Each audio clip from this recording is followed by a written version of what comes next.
कलयुग में आपने देखा होगा, अपने आसपास ऐसे बहुत सारे लोगों को देखा होगा जिन्हें सभी लोग बहुत अच्छा बताते हैं, कहते हैं भाई ये बहुत अच्छे लोग हैं, उसके बाद भी वो लोग परेशान रहते हैं। जबकि आपके आसपास ही रहने वाले कुछ ऐसे लोग होते हैं जो हमेशा बुरे कार्यों में लगे रहते हैं, उन्हें सब कहते हैं ये तो बहुत बुरा है, उसके बाद भी वो जीवन में सब तरह से मजा लेते हैं, सब तरह के सुख भोगते हैं, उनके पूरी तरह से मजे आए रहते हैं। तो कलयुग में ऐसा क्यों होता है कि अच्छे काम करने वाले लोग परेशान रहते हैं जबकि बुरा काम करने वाले लोग जो फलते फूलते रहते हैं? तो आइए हम आपको इसी बात से जुड़ा हुआ एक किस्सा सुनाते हैं। पुराने समय की बात है, एक शहर में दो दोस्त रहते थे। एक का नाम सोहन, दूसरे का नाम हरिया था। दोनों के बीच बहुत अच्छी दोस्ती थी। दोनों एक दूसरे के सुख दुख में खड़े रहते थे, एक दूसरे के साथ जीने मरने की कस्में खाते थे। दोस्ती का आलम यह था कि एक अपने घर पर खाना खाता था तो दूसरे के घर जाकर पानी पीता था। अच्छी खासी दोस्ती थी। एक बार हरिया को कुछ धन की आवश्यकता पड़ी। उसने सोहन से कहा, सोहन भाई आप मेरे अच्छे मित्र हो, मुझे आपसे 5,000 रुपए की आवश्यकता, आप 1 साल के लिए 5,000 रुपए मुझे उधार दे दें। क्योंकि दोनों के बीच बहुत अच्छी दोस्ती थी, दोनों एक दूसरे पर विश्वास करते थे, दोनों हर समय एक दूसरे के सुख दुख में काम आते थे। इसलिए सोहन ने बिना कोई देर किए 5,000 रुपए हरिया को दे दिए और उसने उससे कहा कि भाई देखो ये मैंने एक डायरी बनाई हुई है, तो मैं आज ही इसमें लिख देता हूँ कि 1 साल के लिए मैं आपको 5,000 रुपए उधार दे रहा हूँ। आप 1 साल बाद बिना किसी ब्याज के 5,000 रुपए की रकम मुझे लौटा देंगे। दोनों के बीच ये बात हो गई। सोहन ने हरिया को 5,000 रुपए दे दिए और अपनी डायरी में लिख दिए। अब धीरे धीरे समय बीतता गया, धीरे धीरे 1 साल बीत गया। 1 साल बीत गया, उसके बाद 2-4 दिन और ऊपर भी हो गए तो हरिया पैसे देने के लिए सोहन के पास नहीं पहुंचा। 10-15 दिन इंतजार करने के बाद एक दिन सोहन ही हरिया के घर पहुंच गया। उसने कहा, भाई देखो आपने मुझसे 1 साल पहले 5,000 रुपए उधार लिए थे, आपने कहा था कि 1 साल बाद मैं आपकी रकम लौटा दूंगा। अब ये बात जैसे ही सोहन ने हरिया को कही तो हरिया तो साफ मुकर गया। उसने तो कहा, भाई कौन से पैसे की तुम बात कर रहे हो, कब तुमने मुझे दिया था? उसने कहा, भाई याद करो यार, तुम इतने अच्छे मेरे दोस्त हो, तुमने 5,000 रुपए मुझसे लिए थे पिछले साल, वो तुम्हारे सामने डायरी में भी लिखे गए थे। आपने कहा था कि 1 साल बाद मैं पैसे आपको लौटा दूंगा।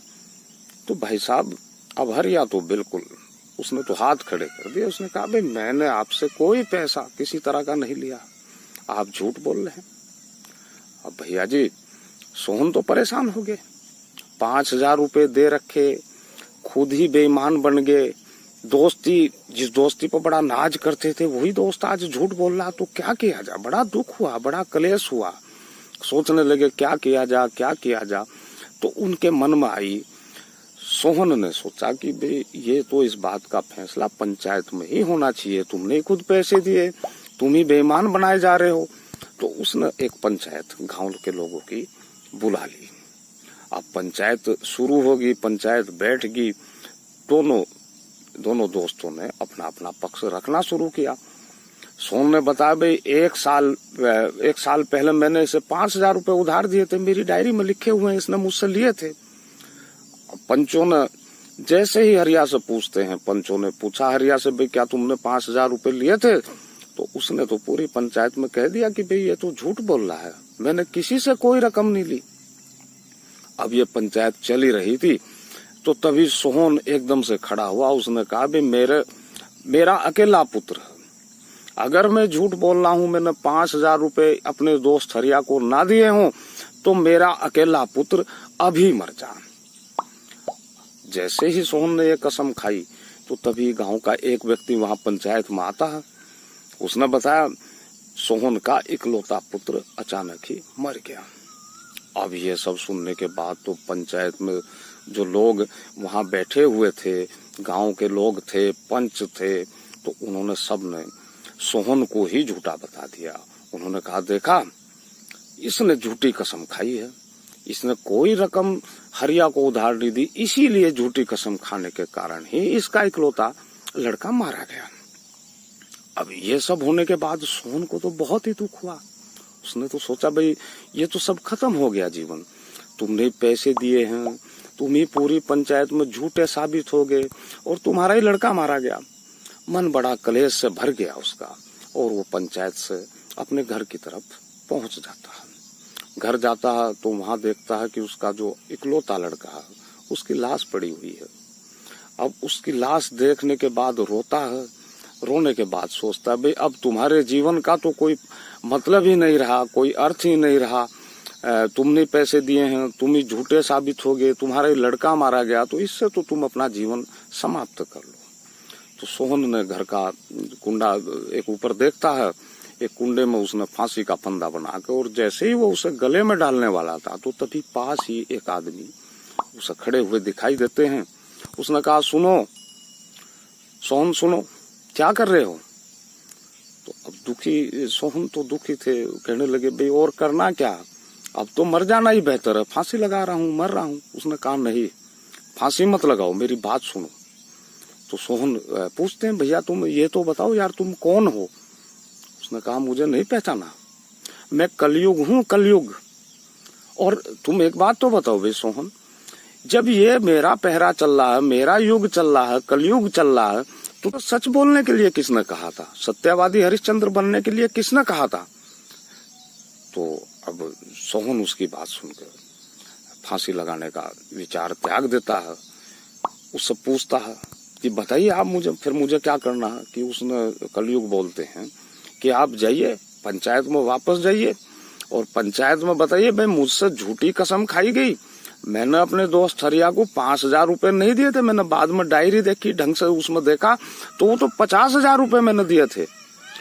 तो वापस पहुंचता है सोहन, पंचायत में पहुंचता है, वो सबके सामने, पंचों के सामने, गांव वालों के सामने हाथ जोड़ते हुए उसने कहा, भाइयों मुझसे गलती होगी, मुझसे झूठी कसम खाई गई, ये मैंने अपने दोस्त हरिया को 5,000 रुपए नहीं दिए थे, बल्कि मैंने अपनी डायरी ढंग से देखी तो उसमें लिखा हुआ कि ये तो 50,000 रुपए मुझे दिए थे। तो तभी ये बात सुनने के बाद हरिया खड़ा हो जाता है। हरिया बोलता है कि बिल्कुल झूठ बोल रहा है, इसने मुझे 50,000 रुपए नहीं दिए थे और इसने मुझे 5,000 रुपए दिए थे 1 साल के लिए, और अगर मैं ये बात झूठ बोल रहा हूं तो मेरा भी इकलौता लड़का है, वो मर जा अभी। अब क्योंकि इस बार तो सच हरिया ने बोल दिया था, तो तभी पंचायत में सूचना पहुंचती है कि हरिया का इकलौता लड़का मारा गया और सोहन का इकलौता लड़का जिंदा हो गया। तो भाइयों सभी पंचायत वाले और गांव वाले सब कहने लगे कि देखो हरिया ही झूठा है, और गांव वालों ने, पंचायत ने कहा कि 50,000 रुपए देने पड़ेंगे आपको, जो हो सोहन को उधार जो लिए हुए थे मैं आपको वापस लौटाने पड़ेंगे। तो इस तरह से उसे 50,000 रुपए भी देने पड़े, 5,000 रुपए के, और उसका लड़का भी मारा गया। तो दोस्तों ये कहानी थी। ये कहते हैं कि इसीलिए कलयुग में सच्चे और अच्छे लोग परेशान रहते हैं और बुरे लोग फलते फूलते रहते हैं। दोस्तों कैसी लगी आपको ये कहानी? अगर कहानी पसंद आई हो तो हमारे चैनल को अभी सब्सक्राइब कर लें और बेल आइकन जरूर दबा दें ताकि आप तक पहुंच सके हमारी हर नई कहानी। और इस वीडियो को अधिक से अधिक लाइक और शेयर कर दें। धन्यवाद।